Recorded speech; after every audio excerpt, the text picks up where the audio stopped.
ahead. The only one who's struggling are you, your shuyukh, and Allah himself, who cannot refute the fact that the jinn ravished Muhammad. You said the jinn only grouped him. But if we go back to the famous Sahih Hadith in Musnad Ahmad, Hadith number 3788, we read that the jinn were completely naked. The jinn were naked. Did you catch that?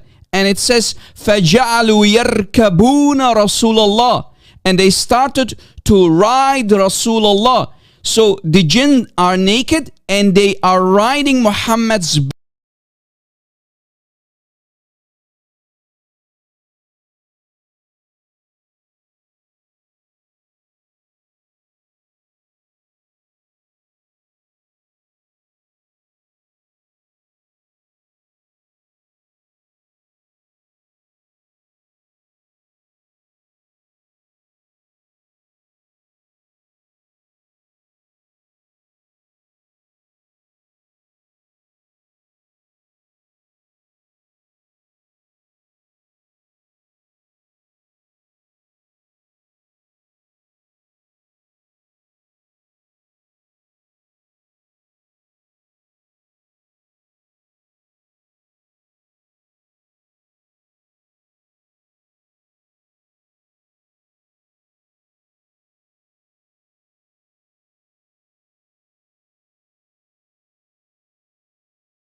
claims that the main hadith in Musnad Ahmad is weak. Why? Because one of the narrators is Ja'far bin Maymun.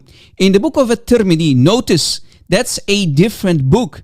Now let me refute that lie too and spank this clueless cupcake who has zero knowledge about hadith science. The chain he's talking about is according to At-Tirmidhi on page 34 here. At-Tirmidhi narrated from the path of Ja'far bin Maymun, from Abu Tamima al-Hujaymiyu, from Abi Uthman al-Nahdi, from Ibn Mas'ud. At-Tirmidhi said, this chain of narration is Hasan Gharib Sahih. And this shows that Abu Tamima heard from the two Shaykhain, Amr al-Bakali and Abi Uthman al-Nahdi, all of them from Ibn Mas'ud. But wait, what is a Hasan Gharib Sahih hadith? Is it weak, as he said, or fully accepted according to At-Tirmidhi?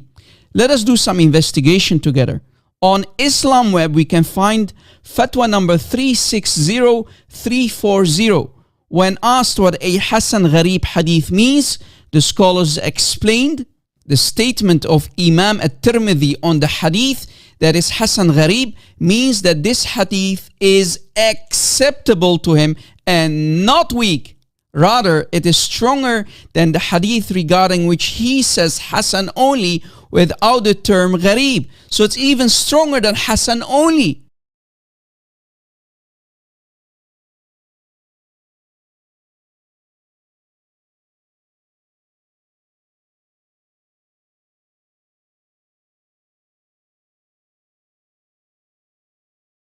Regarding Ja'far bin Maymun, let us do some investigation about his rank.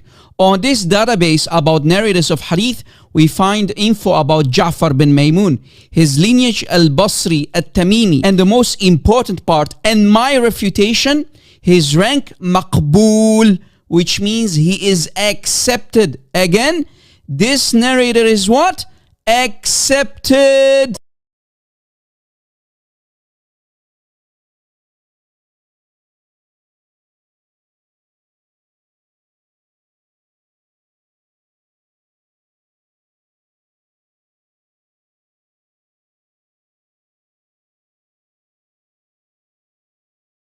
The Imam al-Dhahabi rahimahullah's books, where so the narration basically says that Ibn Mas'ud saw some of the Zut. Okay, first of all, the Zut, who are they?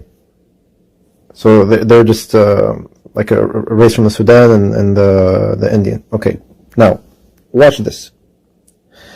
he's claiming that this links with the Prophet being with Ibn Mas'ud. Watch this now.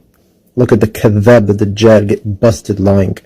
So he saw them on the way, right? He said, who are these? And he said, هؤلاء الزُّط. So these are the Zut. And he said, I do not see their resemblance except the night of the jinn.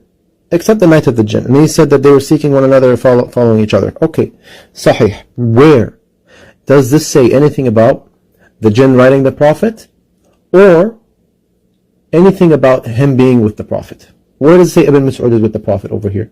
Is this guy stupid or what? The text is in front of him. Notice, if you watch my debate with him, which I reviewed a couple days ago with our audience, he kept challenging me to prove to him that Abdullah ibn Mas'ud was the eyewitness during the night the Prophet got gang raped by these demons. During the entire debate, he tried to say that Abdullah ibn Mas'ud was not there as eyewitness. Do you see how he's now struggling to prove me wrong? This is really embarrassing. Keep lying for the sake of the gaping hole of your false prophet, which you still call an anus.